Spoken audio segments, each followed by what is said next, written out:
Model town में स्थित ओम park के अंतर्गत सुप्रीम कोर्ट के आदेश के बाद होने वाली हाउसिंग बोर्ड की कार्रवाई को गलत बताते हुए तथा प्रति उत्तर में सुप्रीम कोर्ट में अपना पक्ष रखने को लेकर एक मीटिंग का आयोजन किया गया, जिसके अंतर्गत विनोबा विहार, मॉडल टाउन सी व पूरनबाड़ी के लोग जमा हुए तथा आगामी रूपरेखा को लेकर चर्चा की। गौरतलब है कि नवजीवन हाउसिंग सोसाइटी व छत्रपति शिवाजी गृह निर्माण समिति द्वारा विनोबा विहार, मॉडल टाउन सी व पूरनबाड़ी की कॉलोनियां काटी गई थी।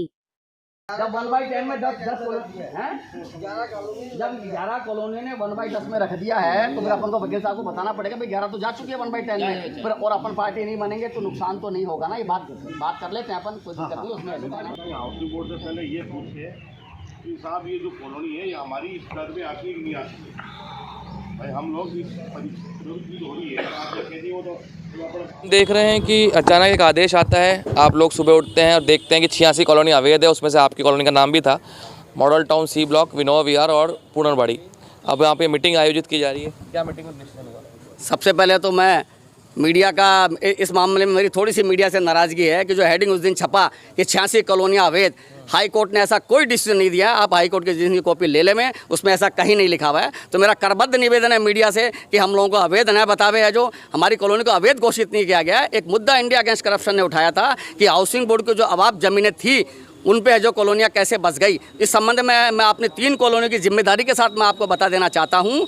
विनोबा विहार, पूरा विनोबा विहार है, मॉडल टाउन सी, पूरनबाड़ी, इन कॉलोनी के लिए मैं आपको बता सकता हूं कि हमारे पास पूरे कागज़ हैं, जिसमें हाउसिंग बोर्ड ऑलरेडी इन ज़मीनों को 2006 में जेडीए को सरेंडर कर चुका था और राज्य सरकार को कर दिया था। ये लिख दिया था कि आप इनका नियमन कर सकते हैं। उसी के क्रम में राज्य सरकार ने अभी नियमन के आदेश भी निकाल दिए थे, लेकिन एक संस्था द्वारा एक ही मुद्दे को उठाया गया। उस मुद्दे में संस्था का उद्देश्य भी, संस्था के भी मैं ये बात अप्रत्यक्ष रूप से कर रहा हूँ, संस्था का उद्देश्य भी इन कॉलोनियों का नहीं था।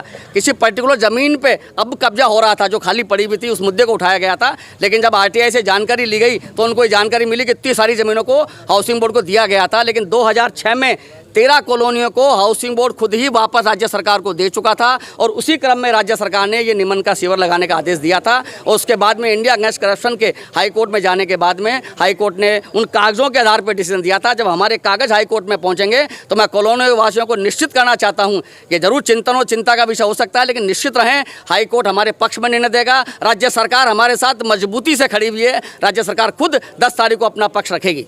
धन्यवाद। भाई साहब ये बताइए कि किस प्रकार से अब लोग आप कार्रवाई कर रहे हैं और कितना क्या पैनिक की स्थिति है, अभी आप में घबराहट है? मैं ले लूँ क्या हाथ में? अच्छा, नहीं, हमारे कोई घबराहट नहीं है। और जैसा हमारे साथियों ने कहा है कि हम सिर्फ चिंतन कर रहे हैं इस विषय पर कि हम इसको समस्या को किस तरह से निपटाएं। और मुख्य बात यह है कि सोसाइटी वाले खुद कह रहे हैं कि हमारे पास सारे पेपर, वैलिड पेपर्स हैं हमारे पास। और हाउसिंग बोर्ड को दी तो गई थी ज़मीन, लेकिन उसने अवाप नहीं किया था। और 056 में उन्होंने ये बात जेडीए को कह भी दी कि भाई हमने अवाप नहीं किया है, किसानों को पैसा नहीं दिया है, इसलिए हमारी ये ज़मीन नहीं है। तो जब हाउसिंग बोर्ड की ओनरशिप ही नहीं है और सोसाइटी ने ये ज़मीनें खरीदी है और उसके आधार पे पट्टे काटे हैं, तो इसमें नॉन वैलिडिटी का कोई इनवैलिड होने का सवाल ही नहीं पैदा। आपके सर्वे स्टार्ट हो गए?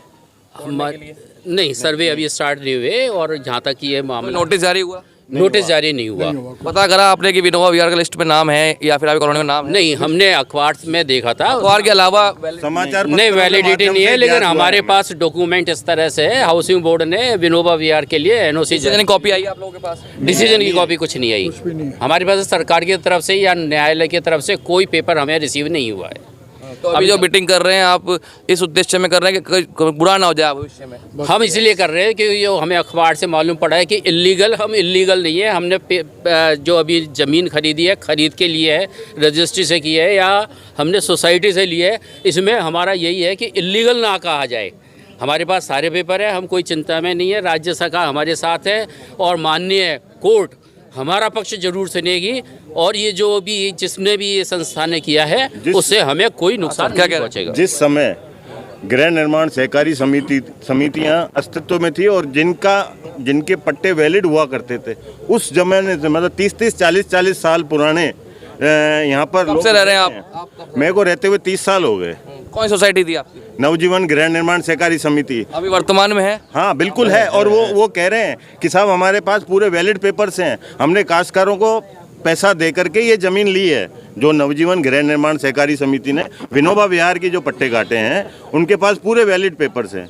माननीय उच्च न्यायालय में हमें अपना पक्ष रखना पड़ेगा और उनको माननीय उच्च न्यायालय में हम ये बताना पड़ेगा कि हमारी जो ये 3 कॉलोनियों के नाम आए हैं, पूरनबाड़ी, विनोबा विहार और मॉडल टाउन सी, ये मतलब वो अवैध नहीं है, वैध कॉलोनियाँ हैं। ये हम माननीय उच्च न्यायालय में अपना पक्ष प्रस्तुत करेंगे। भाई साहब क्या कहना है आपका? कब से रह रहे हैं आप, पहले बताइए। 2011 से रहता हूँ। 2011 से रह रहे हैं आप? कब से रह रहे हैं? मैं 15 साल हो गए। मैं सी ब्लॉक मॉडर्न टाउन में रहता हूँ। हम अपना मकान किसी भी हालत में किसी को तोड़ने नहीं देंगे, चाहे सुप्रीम कोर्ट हो, चाहे सरकार हो। हम सब मिलके इस समय हम जो रह रहे हैं, बूंद बूंद से अपना घर बनाया है, बड़े मेहनत से पैसे से बनाए। कोई भी अपन गवर्नमेंट को किसी तरह से नहीं देंगे, हमें कोई डर नहीं है। हमारी चीज़ है, हमने पैसा दे के लिए, गवर्नमेंट की चीज़ नहीं ना, हाउसिंग बोर्ड की चीज़ है। और मकान लिया तो रजिस्ट्री कराई थी? बिल्कुल भैया कराई थी। पैसा कहाँ जमा हुआ था? बैंक बिल्कुल जेडी गवर्नमेंट में जमा हुआ था। नहीं बताया आप अवैध? नहीं, बिल्कुल नहीं बताया। और आज की डेट में अगर देखा जाए तो 80% फंडिंग बैंकों ने कर रखी है और लोनेबल भी है। बिल्कुल लोनेबल है। ज़्यादा टेंशन में तो बैंक है। बिल्कुल, अगर ये कॉलोनियाँ अगर अवैध हैं तो उससे पहले जितनी भी बैंक्स हैं वो अवैध मानी जाएगी, क्योंकि उन्होंने लीगल करके बैंक से लोन लिया है। लोगों ने अपना पेट काट करके, सबने अपना पैसा जमा करके अपने अपने मकान लिए। बाकायदा मैंने बैंक से इंफॉर्मेशन ली है कि ये कॉलोनियाँ लीगल है। लोन पे लिया था? बिल्कुल लोन पे चल रहा है? बिल्कुल चल रहा है। दुकान अब कब? बिल्कुल चल रहा है, अभी भी चल रहा है। कौन सी बैंक से? ICICI बैंक से लोन लिया है, कोई छोटी मोटी बैंक से लोन नहीं लिया है, बिल्कुल लीगल है। SBI IDBI बैंक ने भी दिया है, HDFC बैंक ने भी दे रखा है, बिल्कुल दे रखा है। लोन पे लिया है? हाँ जी, हाँ जी, आपको लोन है? लोन अभी चल रहा है। आप कह रहे हैं कि बैंक वालों ने भी पड़ताल नहीं करी?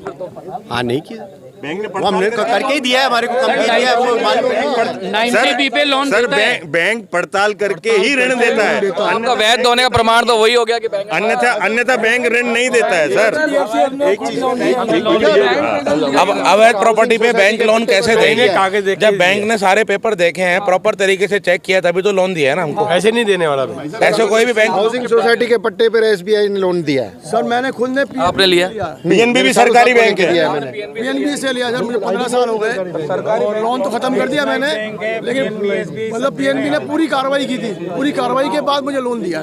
उसके बाद अगर फॉल्ट है तो PNB को आप बैंकों पे जाइए, बैंक वाले अवैध होगी। भाई साहब, अब ये लोग कह रहे हैं बैंक देता ही नहीं है। जब लोनेबल प्रॉपर्टी रही हुई है, सब काम हो रहे हैं, उसके बाद भी अवैध बताया जा रहा है, तो क्या लगता है आपको? देखिए, मैं आपको निवेदन करूं, मैंने पुनः पहले भी आपको निवेदन किया था कि मीडिया ने थोड़ा सा अपनी न्यूज़ बनाने के लिए, इसको हेडिंग बनाने के लिए कर दिया था। मैं पुनः मीडिया से निवेदन करूंगा, 10 तारीख को जैसा आह्वान किया गया, हम सभी हाईकोर्ट के बाहर पहुंचेंगे है जो, और राज्य सरकार को, हाउसिंग बोर्ड को और GD को हम हमारा मेमोरेंडम देंगे। सारी चीज़ें बहुत स्पष्ट है। बैंक लोन की जहाँ तक बात करें, 2010 में मैंने खुद ने बैंक से लोन लिया था, जिसको मैंने अभी पूरा चुकता कर दिया था। उस समय बैंक वालों ने जाके JD से लिस्ट ली थी। जब मुझे मालूम चला कि JD की लिस्ट में मेरा नाम है, बाकायदा मेरा नाम है और मेरा प्लॉट नंबर का नाम लिखा हुआ है, तो JD बाकायदा 10 रुपए, JD 10 रुपए का शुल्क लेके, 10 रुपए पर स्क्वायर गज का शुल्क लेके और इनरोलमेंट करती थी। और उसमें मुझे मालूम चला कि मेरा उसके अंदर बाकायदा नाम है और मेरा JD की लिस्ट में, हमारा सबका नाम है JD की लिस्ट में। इसलिए अवैध वाला तो बात है नहीं। अवैध अगर है कोई चीज़